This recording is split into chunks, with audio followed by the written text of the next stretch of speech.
When it comes to sewing a drunkard's path or any kind of curved piecing, there are a couple of ways that I favour. The first one that I recommend to people is the method of pinning and finding your quarter points. So here we have the corner of the curved part and here we have the segment.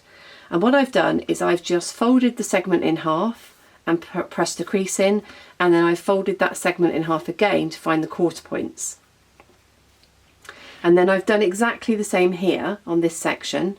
So I folded it in half to find the halfway point, and then I folded that round again, following the curve, so keeping the curve on the curve.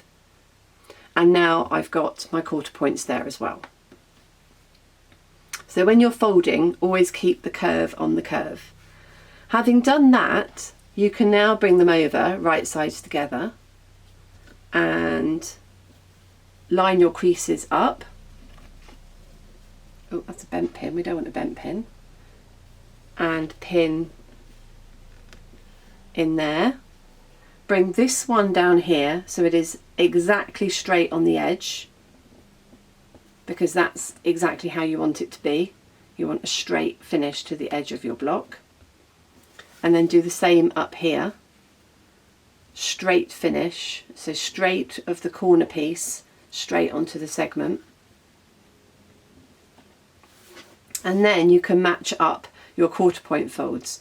So I'm just going to bring this back and match up that quarter fold. I've got the line, the crease line going down on top of the other one. So that's that one there. And then I'm going to do the same up here. Bring the crease line down.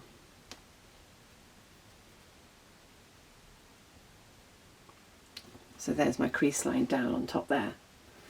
So now I've got all my quarter points pinned, and I would feed that through the machine with those quarter points pinned, pushing away the surplus as I go. My other preferred technique is totally freestyle. So I'm going to take you over to the machine and show you both of those now. Okay, so we're going to sew the pinned one first, and I'm just going to put the very top underneath my presser foot, do a couple of stitches, and then I'm just going to take that top pin out.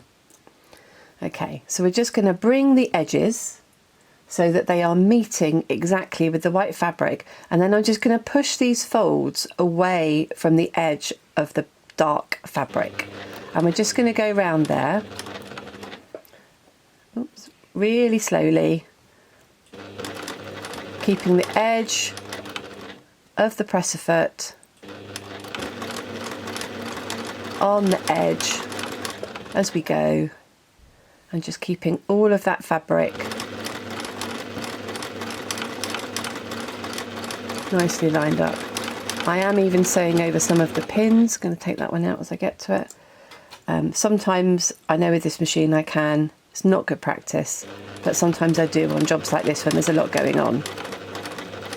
So if it's a smaller curve, pinning may definitely be the way to go for you. Just going there around that really slowly, getting to that last pin for the end, just matching up your fabrics, keeping the folds away from the edge that's going under the foot.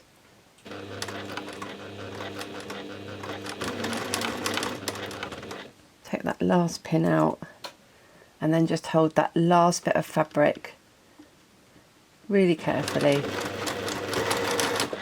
I'm going to take all the pins out.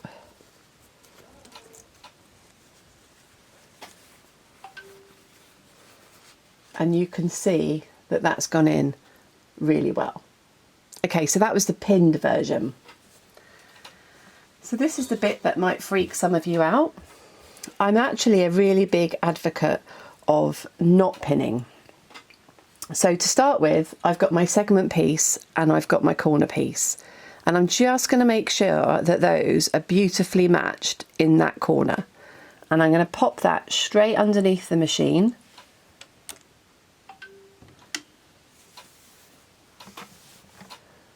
and I'm just going to put in a couple of stitches just to hold it. And then I'm just going to move this fabric. I'm not going to stretch it. I'm just literally holding it on top of the white segment piece underneath, but holding any of the pleats, any of the extra fabric away from the edge. And I'm just feeding that under as I go. I'm not stretching it. You don't want to stretch it. I'm just holding it really gently on top. And what I believe is that if you practice this, as I have, that eventually you become quite proficient and you cut the time with all of the pinning. So I'm just creeping my way around. I want to get to about halfway. I could have marked halfway, but I just wanted you to see that I can do it even without marking halfway, and you can too. It's just practice. So now I've bought these two edge bits to match right up. So my end is ready, and I've now just got to continue holding this top layer in line with the bottom layer as I creep my way around. So if you practice this, then you don't have to do the pinning, which saves you time. And this might feel like it's going a bit slower, but actually, given that you haven't pinned, it's not at all. And I would actually do this faster if I wasn't actually demonstrating at the same time and trying to make sure that I'm still getting a good shot on the camera. So there we go, we've gone all the way round, and you can see that that is beautifully inserted too, and there isn't a pucker.